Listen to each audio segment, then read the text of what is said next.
So tonight, as we hear from these leaders, remember, when conservatives unite, that's when we get things done. That's how we secure this country's future and ultimately how we ensure President Trump's bold vision becomes reality. We begin tonight with Speaker of the House, Mike Johnson. We are just on the other side of 100 days of Donald Trump as the 47th president. So give me an idea of some of the things the House has done to try and push forward the Trump agenda, because you guys have been working hard. We have been working hard, trying to keep up with the president. The reconciliation package, of course, is a big part of that. And that will be the vehicle where we deliver most of the America First agenda. So a lot of work's gone into this. We've been working on that package for over a year in anticipation of this moment, because we knew he was going to win another term and that we would have unified government with Republicans in charge of the White House, the Senate, and the House. We cannot waste this opportunity. So there's not been a lot of rest around here. To have the White House, to have the House, and to have the Senate, it's only happened 4 times for Republicans in the past century. Yeah. So how are you capitalizing on this moment? Because this is a very big deal. So we have very small margins. We have majorities in the House and the Senate, but very small.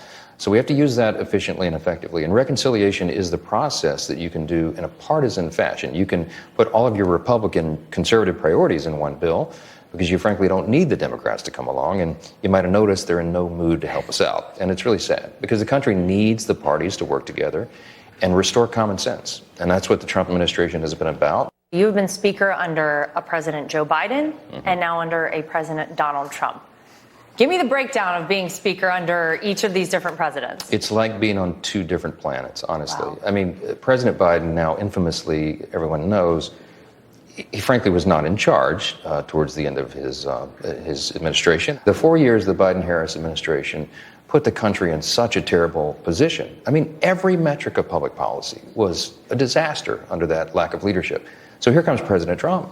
He comes in hot because he was ready to serve and ready to deliver and had great ideas in all these areas. But we had to make these major adjustments. We had to fix the country. You have the Democrats on the other side who, you often see here at the Capitol, folks reaching across the aisle to try to work with one another. Yeah. How's that been going for you guys? Not so great this term. I mean, they were not in any mood. And that's because it has less to do with us, more to do with them. I mean, their party's in total disarray. They're having an internal civil war right now. They have no identifiable leader. Their entire agenda has been totally repudiated by the American people. And so they really don't know where to turn. All they can do is fight back, right? And it looks like obstruction, because it is. And it doesn't matter what President Trump proposes or what we propose. They're going to be against it. And it's frustrating. We would love to work with some reasonable, sensible Democrats, but there's so few of them seemingly at this moment that want to do that. Talk about the importance of the unity of the Republican Party as we head towards those midterms, because I think it is in stark contrast to where the Democrats are. It is, and that's a really important contrast. The House and Senate Republicans working together seamlessly as a team. That's a real innovation. That hasn't happened very often in history. We know that that's important because the margins are so small. So we stay unified. We go into this midterm election. We can grow the majority in the House and the Senate. And my focus is the House, of course. Now, there's only 2 times in the last 90 years that a sitting president has picked up seats for his party in that first 2-year cycle after he's elected. A lot of reasons for that.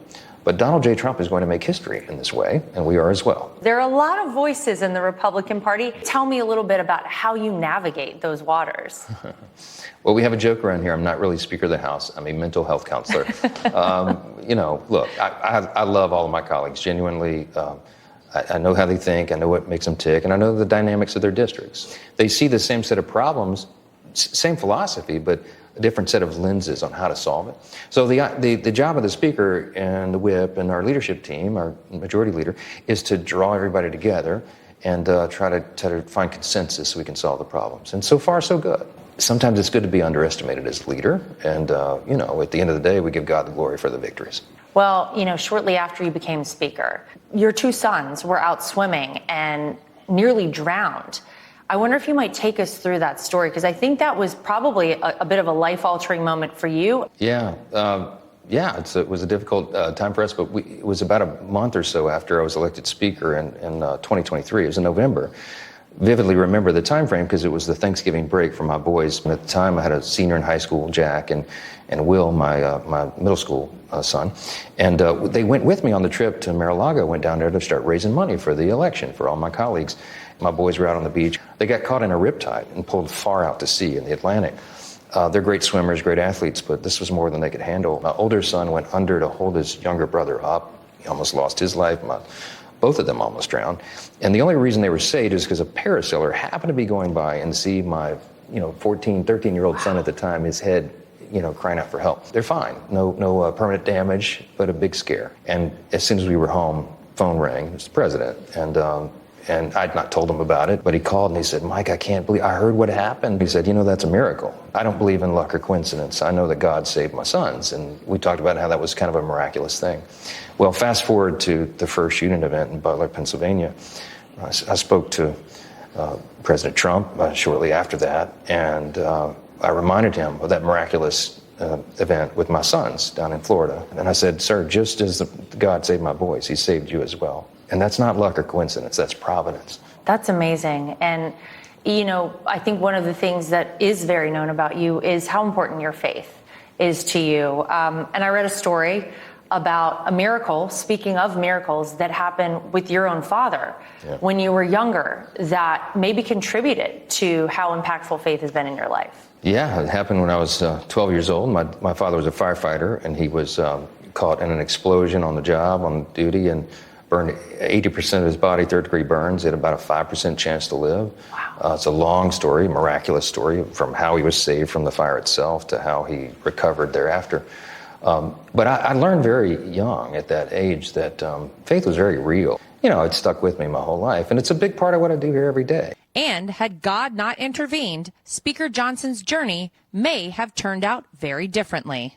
I heard that one time, had you not gotten into politics, maybe you would have been a firefighter. Is that true?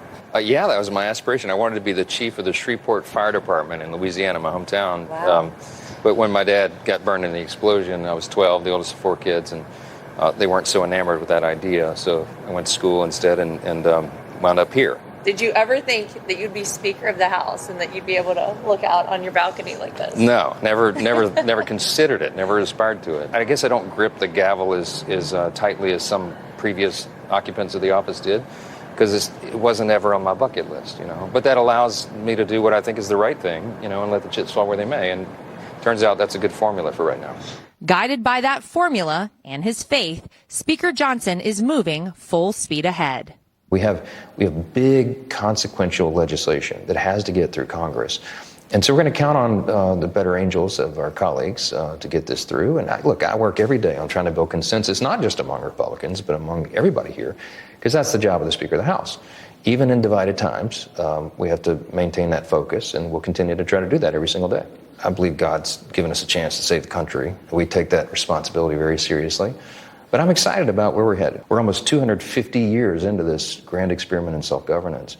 But we know what it'll take to keep it. And I think we have a chance to do that, to save this republic. And President Trump is exactly the right leader at the right time to get that done. Speaker Johnson, thanks for spending a little time with us and giving us a little insight into everything that goes on here and into you as well. We appreciate it. Thanks to you, and congrats on the show. It's been great.